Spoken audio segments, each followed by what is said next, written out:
Ladies and gentlemen, in the AI realm, Google has just released its latest model called Gemini for developers. And in this video, I'll give you a quick summary of Google Gemini and a preview of what's in store ahead. So first, we'll check out the trailer that Google recently released. Then later in the video, we'll explore some surprising benchmarks and cover everything you need to know about this latest project.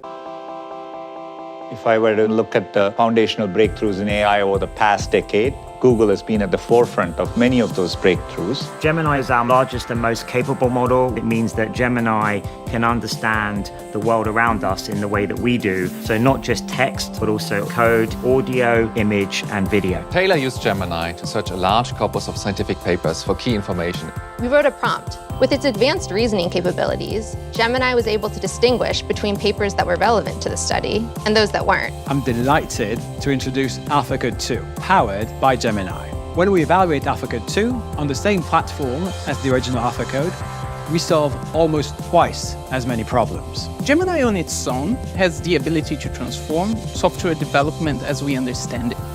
Based on their design, which of these would go faster? The car on the right would be faster. It is more aerodynamic. But safety and responsibility has to be built in from the beginning. And that has oriented us to be both bold and responsible together. Developers and enterprise customers are going to figure out really creative ways to further refine our foundational models. Gemini will be available in 3 sizes. Gemini Ultra, our most capable and largest model for highly complex tasks. Gemini Pro, our best performing model for a broad range of tasks. And Gemini Nano, our most efficient model for on-device tasks. It's been a monumental engineering task, which has been, very challenging, but also very exciting. So basically, Google has emphasized that Gemini will primarily focus on enhancing its multimodal features. And this upcoming example will vividly showcase its advanced multimodal capabilities.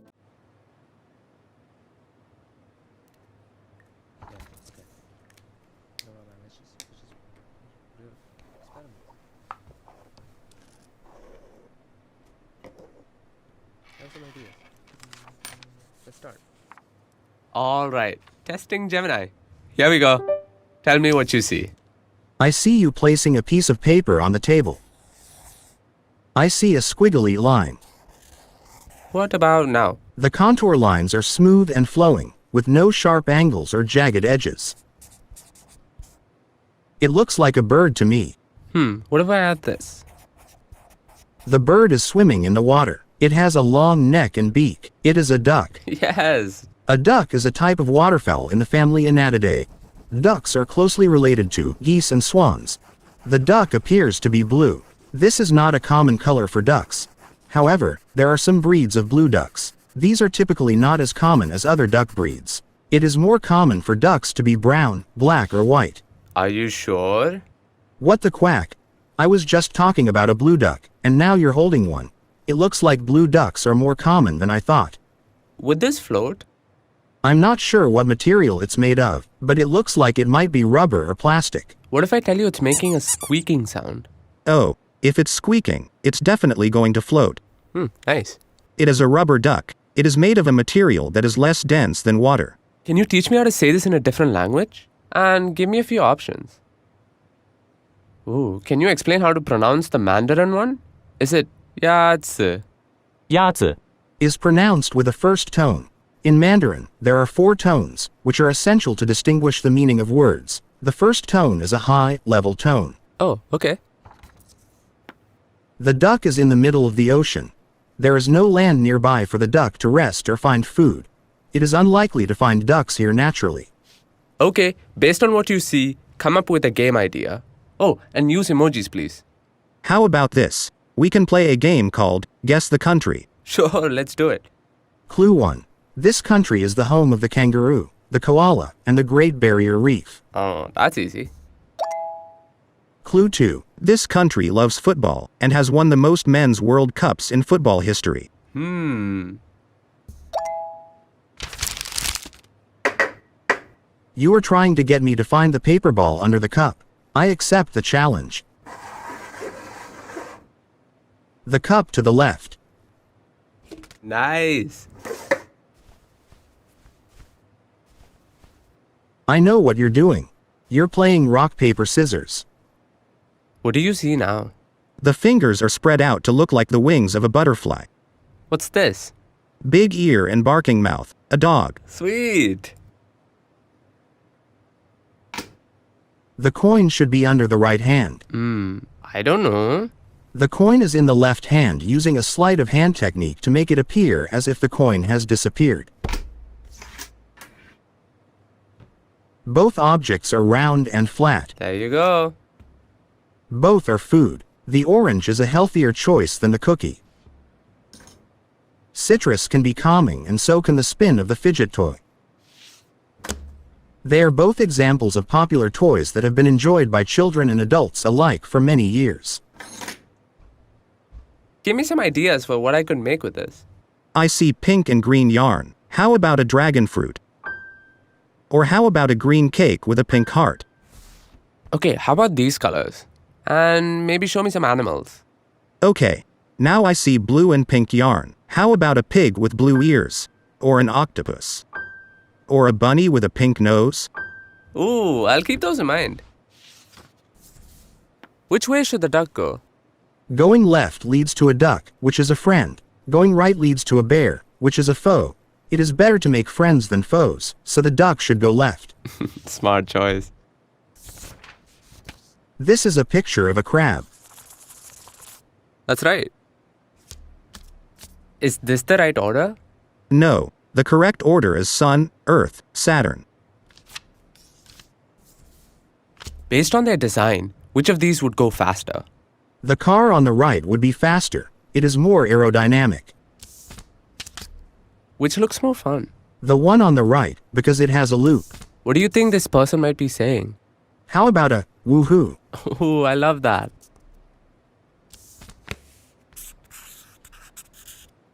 I see you're drawing a guitar. You've added an amp. Now it's an electric guitar. We can make some seriously loud music now. Given that you added drums, how about some 80s hair metal? Alright, I see you've added a palm tree to the drawing. Change it up with some beachy vibes. What movie are they acting out here? I think they are acting out the famous bullet time scene from The Matrix. Ooh, nice. What do you think might happen next? The cat is going to jump to the wall and stick the landing. It's going to be a perfect 10. Oh, and it's a miss. It looks like it was just a little too far away, but don't worry. The cat is a natural athlete and it will be back up there in no time. Okay, I've got one more for you. Describe the drawing I made. It is a simple line drawing of the constellation Gemini. You did a good job of capturing the beauty of Gemini. Nice. That's it. I think we're done.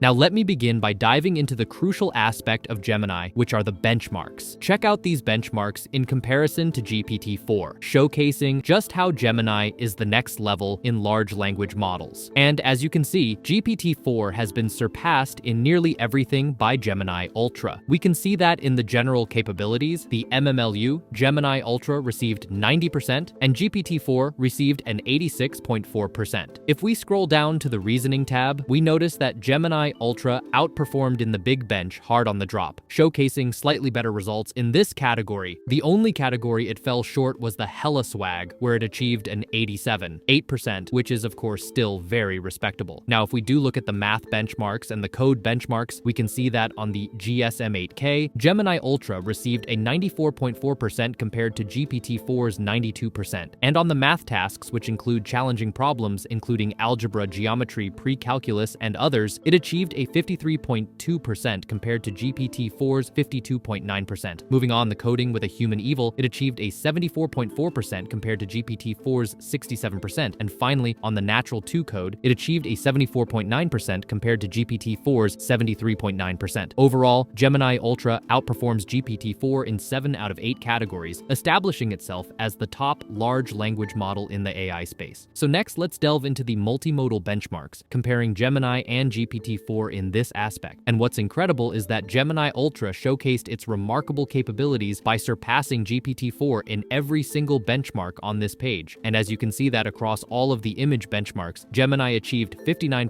77%, 82%, and 90%. And in all these categories, Gemini Ultra outperforms GPT-4, even when considering GPT-4 with Vision, the latest model for image analysis. In addition to that, since GPT-4 lacks video capabilities, Gemini Ultra was compared to DeepMind's Flamingo instead, and still scoring 62.7% compared to DeepMind's 56%. And when comes to audio, Gemini Pro outperforms OpenAI's Whisper v2 and Whisper v3, highlighting Google Gemini as an advanced large language model and multimodal AI system. Now let's take a look at Gemini's ultra-impressive capabilities in terms of reasoning and truly understanding what a user needs. Here you will see a demo of Gemini's multimodal reasoning capabilities to understand and reason about users' intent, use tools, and generate bespoke user experiences that go beyond chat interfaces. Let's say I'm looking for inspirations for a birthday party theme for my daughter. Gemini says, I can help you with that. Could you tell me what she's interested in? So I say, sure, she loves animals, and we're thinking about doing something outdoors. At this point, instead of responding in text, Gemini goes and creates a bespoke interface to help me explore ideas. It's got lots of ideas, it's visually rich, it's interactable. Now, none of this was coded up. It was all generated by Gemini. Gemini uses a series of reasoning steps, going from broad decisions to increasingly high resolution of reasoning, finally getting to code and data. First, Gemini considers, does it even need an UI? Is a text prompt best? Okay, this is a complex request that needs lots of information to be presented in an organized way. Gemini then tries to understand if it knows enough to help. There is a lot of ambiguity. I didn't say what my daughter's interests are or what kind of a party I wanted, so it had asked a clarifying question. When I said, we're thinking about an outdoor party and my daughter loves animals, Gemini reasoned it had enough information to proceed. But it made a note that there was still ambiguity about what kind of animals, and this is important, and what kind of outdoor party. Next is a critical step. Gemini writes the product requirement document, or PRD. It contains the plan for the kinds of functionality the experience will have. For instance, it should show different possible party themes, some activities, and food options for them. Now, based on this PRD, Gemini tries to design the best experience for the user's journey. It thinks that the user will like to explore a list of options, but will also want to delve into details. It uses this to design a list and detailed layout that we saw earlier. With this design, it writes the Flutter code to compose the interface out of widgets and write any functionality needed. Finally, it generates and retrieves the data needed to render the experience. You can see it filling in content and images for the different sections. Ah, farm animals. She would like that. Clicking on the interface regenerates the data to be rendered by the code it wrote. Ooh, I know she likes cupcakes. I can now click on anything in the interface and ask it for more information. I could say, step-by-step instructions on how to bake this. And it starts to generate a new UI. This time, it designs an UI best suited for giving me step-by-step instructions. I want to find some suitable cake toppers for this. Show me some farm animal cake toppers. At this point, Gemini again decides to create a visually rich experience. It generates a gallery of images. Notice the drop-downs at the top. It decided that maybe it should help me explore by showing different options. Sheep sounds interesting. I know she likes that. And now it helps me pick sheep cake toppers. These look great. This is going to be a fun birthday party. I hope you saw a glimpse of what Gemini is capable of. I'm really excited about what's possible here. This is such an interesting time in AI, and I'm excited to be part of this. Now let's take a look at Gemini's ultra multimodal capabilities in terms of helping someone with their homework. As a parent, you may have to help your kid with their homework. I've certainly had to. Here's where Gemini can help. For this demo, we've created a simple interface, and with some clever prompting under the hood, we can really leverage Gemini's math, reasoning, and multimodal capabilities to learn a subject like physics. With Gemini, you can upload a photo of handwritten answers on a worksheet. Not only can Gemini solve these problems, but this is the amazing part. It can read the answers and understand what was right and what was wrong, and explain the concepts that need more clarification. So Gemini identified some mistakes with problems 1 and 3 here. Let's take a look at 3. Here, Gemini identifies that the formula was correct, but there was a mistake in calculating height. We can ask Gemini to explain in more details why the height is 50 meters instead of 6.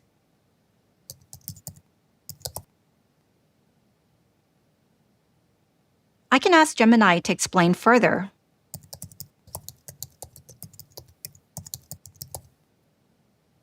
Here, Gemini explains the step-by-step details to solving the problem. Because of Gemini's ability to understand nuanced information and answer questions relating to complicated topics, it can give you a customized explanation of the subject you're trying to learn. And lastly, if you want to learn more, you can just ask. Gemini will provide personalized practice problems based on mistakes. Here I have a similar problem where I have to figure out the cat's speed, where the height of the ramp is double. Oh yeah, I knew that. Now let's take a look at how Gemini finds and extracts data from scientific research papers. A common problem scientists face is the need to find and use data extracted from the scientific literature. This is difficult because scientists need to search among thousands of scientific papers for key information and extract them by hand. It's a very common workflow and very time-consuming. In fact, some of our scientists at Google DeepMind face this very problem.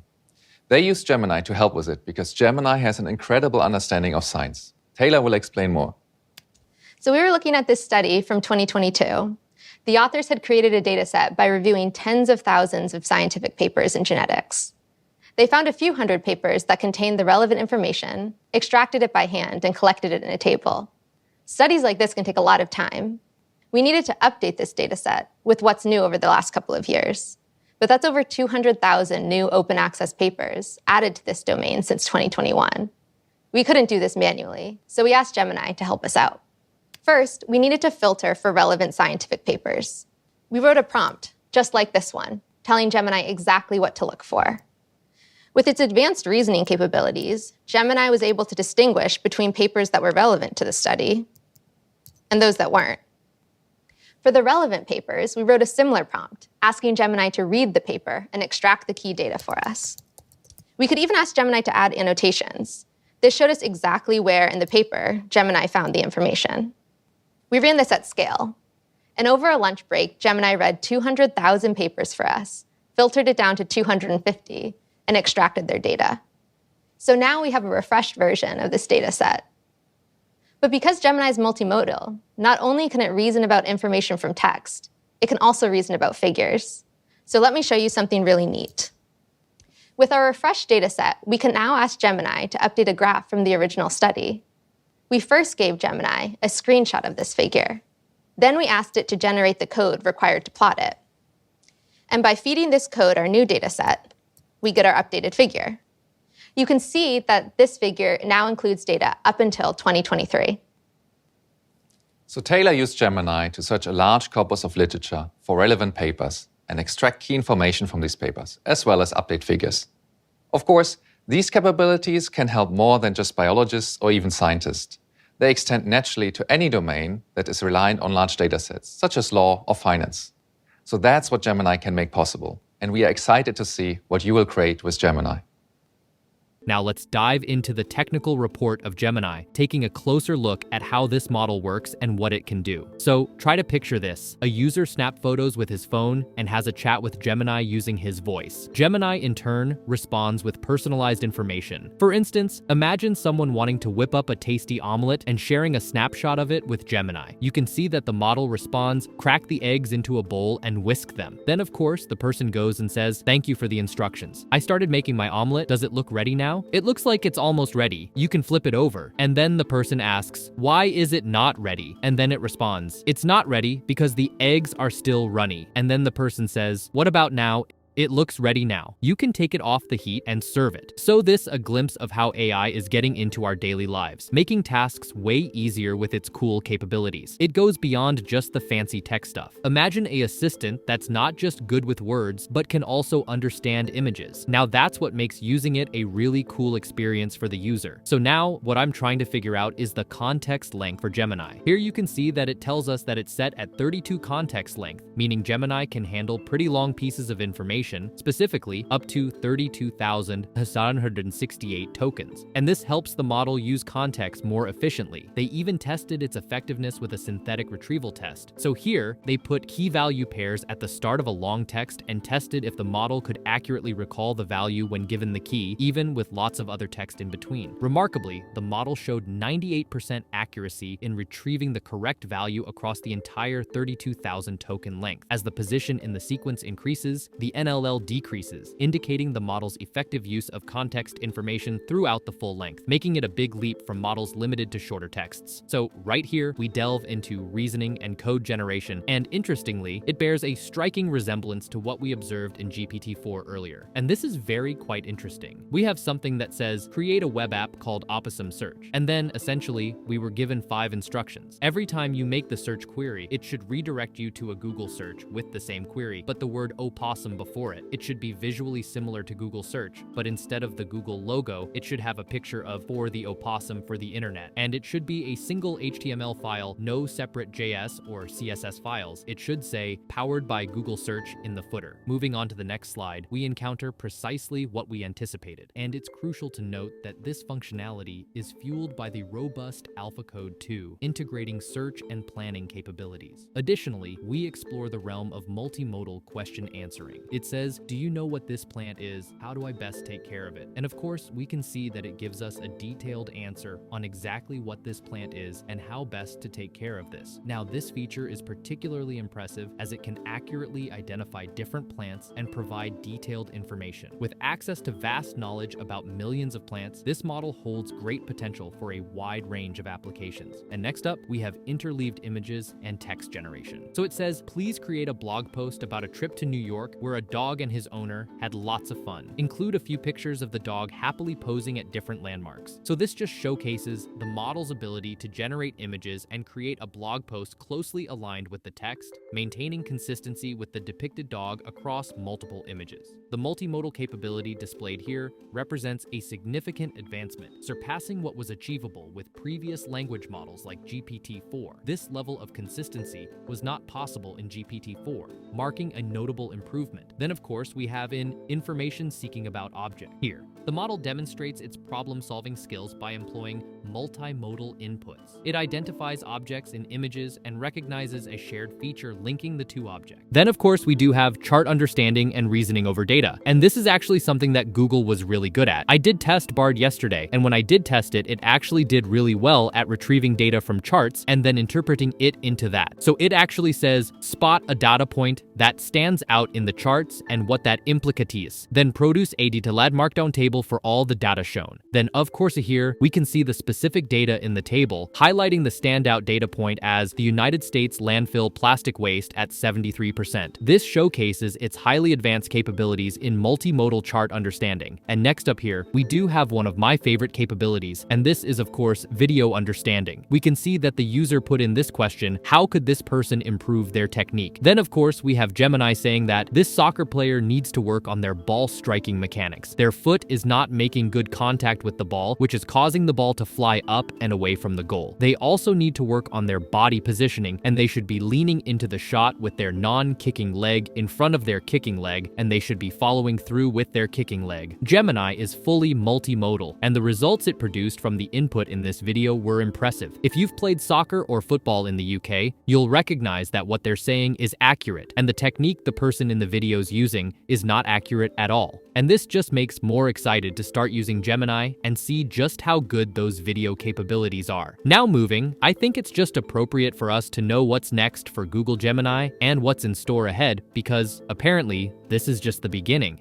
So Hasabi says that Google DeepMind is already looking into how Gemini might be combined with robotics to physically interact with the world. To become truly multimodal, you'd want to include touch and tactile feedback, he says. There's lots of promise in applying these sorts of foundation-type models to robotics, and we're exploring that heavily. So it seems like the future of robotics appears to involve integrating foundation models with large language models, enabling AI systems to interact with the world in novel ways. This innovation is quite intriguing as it represents a level of interaction that we haven't witnessed extensively before. And additionally, they discussed plans for the next year, as mentioned in an article from The Wire, which you can find linked in the description below. And essentially, the article reads, "For AI agents to work dependably, the algorithms powering them need to be a lot smarter." OpenAI is working on a project dubbed Q-Star that is designed to improve the reasoning capabilities of AI models, perhaps using reinforcement learning, the technique at the heart of AlphaGo. Hasabi says his company is doing research along similar lines, which is something that we talked about, where Hasabi actually did state that they are focusing on searching and planning. He additionally goes on to state that we have some of the world's best reinforcement learning experts who invented some of this stuff. And then it goes on to state advances from AlphaGo are hoped to help improve planning and reasoning in future models like the one today. Then he states, we've got some interesting innovations we're working on to bring to future versions of Gemini, and you'll see a lot of rapid advancements next year. Now, let's try to break down this statement because there are crucial elements that might be overlooked. He mentioned, we've got interesting innovations and rapid advancements. This statement holds two key points. Firstly, the term innovations stands out as a keyword, signaling a departure from mere improvement. Instead, it hints at the introduction of entirely new concepts or features. Secondly, the emphasis on rapid advancements suggests a swift progression, indicating that the upcoming year will be exceptionally captivating for those engaged in AI. Now, what this means is we can anticipate a multitude of novel models and groundbreaking techniques that have not been witnessed before, making it a truly remarkable period for advancements in artificial intelligence. It becomes evident that 2024 is poised to be a groundbreaking year for AI. And that's all that we have for Google Gemini here from AI Trail Studios. As we witness the fusion of Gemini with robotics, the future holds exciting prospects for AI's tangible interactions with the world, paving the way for innovative applications. With Google's commitment to rapid advancements and novel innovations,